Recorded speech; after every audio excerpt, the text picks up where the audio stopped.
Hello, everyone. Welcome, welcome, welcome. I'm not sure which platform you're watching this on, but thank you for your support. I hope that you continue to support.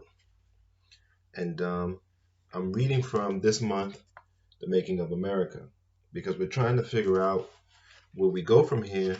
We're trying to figure out how we got to this point.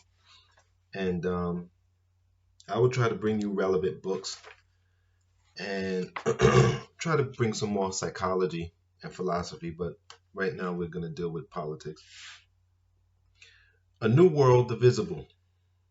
The 13 British colonies in America are frequently at odds until Britain's misguided rule sends a compelling message. Come together right now. The first chapter of the story of the making of America covers the 10 years between 1765 and 1775, roughly the period between the Stamp Act and the first British-American skirmishes at Lexington and Concord. The events of this period center around a single grand theme, the growth of a sense of unity among the heterogeneous British settlements in America. A mental evolution summed up in the Latin phrase engraved on the penny, e pluribus unum, out of many, one.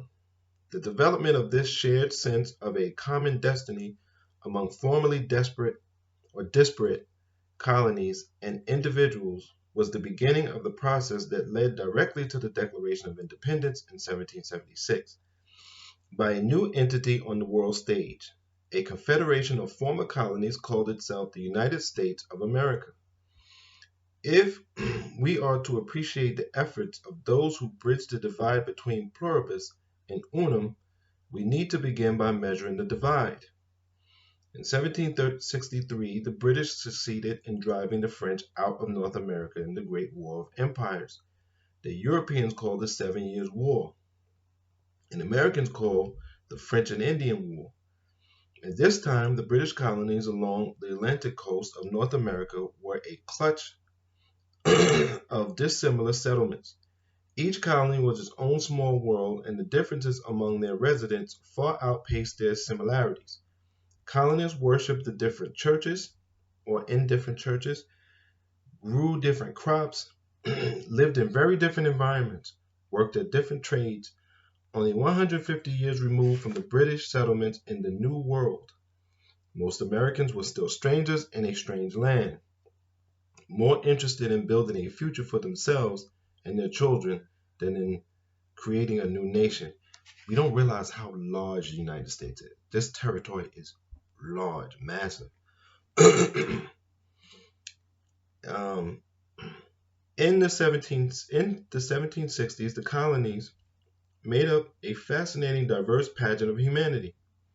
Beaux and belles flirting in Savannah and Philadelphia, Yankee sea captains sailing out of New Bedford in search of whales, lawyers in powdered wigs and knee breeches arguing cases in Richmond and Boston, black slaves from equatorial Africa acclimating to new lives in Maryland and Georgia, Puritan preachers condemning slavery in Massachusetts, butchers, bakers, and candlestick makers hiring apprentices in Charleston and Baltimore, merchants and traders competing for business in New York City, and everywhere along the vast reaches of the frontier, wives in homespun, raising children and crops while their husbands hunted, fished, bartered for goods and cleared the land. Along the edges of the wilderness lived the original Americans, the Indians, I should say the natives, who had been pushed back into the forest by the tide of European settlement. Although these Native Americans had forged alliances with both the British and the French during the recent war, they represented an unstable element, subject to no organized colonial or crown power that further made life in the colonies unpredictable, dangerous, and troubled. Divided by geography, religion, economy, heritage, and in some cases language, many German speakers, for instance, were settling in Pennsylvania. These first Americans did not regard themselves as united and had no reason to. In fact, many of them did not yet primarily identify themselves as American. They thought of themselves as British citizens living in North America and defined themselves by their colony as Virginians, Rhode Islanders, or New Yorkers. We've always been divided. So this whole idea of being united as Americans again is a fantasy. The colonies were also from equal in size and riches. Some of them were enormous. All of Carolina was divided out of the British colonies, of the first British colony, vast Virginia, for royal fiat. Then this new colony split apart again to form North and South Carolina. Some of them were tiny. Rhode Island was an afterthought in the grand scheme of colonial settlement, and its size reflects that fact. Some colonies like Virginia, New York, and Connecticut were landed. They claimed vast territory stretching west beyond the Allegheny Mountains to the Mississippi River. Other colonies were landless. Their characters from the crown left them with no room to grow.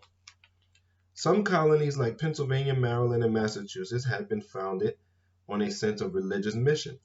William Penn called Pennsylvania a holy experiment.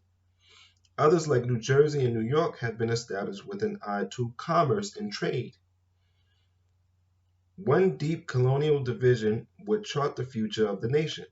Some colonies, especially the great agrarian colonies of the South, were already deeply reliant on the slave trade by the 1760s.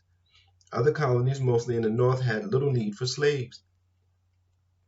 That the residents of this crazy quilt of mismatched settlements would ever come to view themselves as one people seems utterly unlikely. Yet the colonies did come together, and it was that great uniter of men, a common enemy, that did the trick. Britain was that enemy. Its mismanagement of the colonies took many forms over many years, yet all its mistakes reflect a single monumental misperception. The king and his ministers failed to understand that in carving a society out of a wilderness, the Americans had shaped themselves into a new breed of men. This new man was an independent spirit who already possessed the germ of what we now call the American dream. He was an optimist who believed he could shape with his own hands a future better than the past, unlimited by Britain's age-old barriers of class and custom. The colonists enjoyed a great advantage remarkable for its absence rather than its presence. They were liberated from the burdens of the past.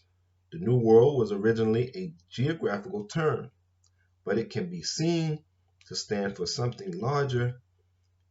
In this new land, a new kind of life was being created, in which individual men were free agents, capable of forging their own futures, unhobbled by the confines of the old, rigid structures of Europe. This new world had seen no Middle Ages. It was home to no dukes, earls, or princes of the church. It was a tabula rasa, where ambitious, hard-working men could write their own ticket, and then it came time for them to write their own government. There were few vested interests outside the crown to oppose them. This frontier world bred exhilarating new habits of mind, encouraging self-reliance and rewarding initiatives. Is it any wonder that when 2 years after the end of the French and Indian War, Britain's Parliament began ordering Americans to jump, the colonists refused to ask how high? So just remember that we've always been divided. The question is your group going to get what it needs?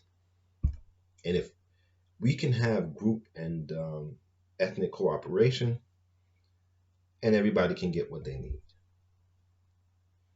And that's where we are. And if you think about it, that's where we've always been. I want to thank you again for your support. And until next time, take care of your mind, take care of your body, and be safe.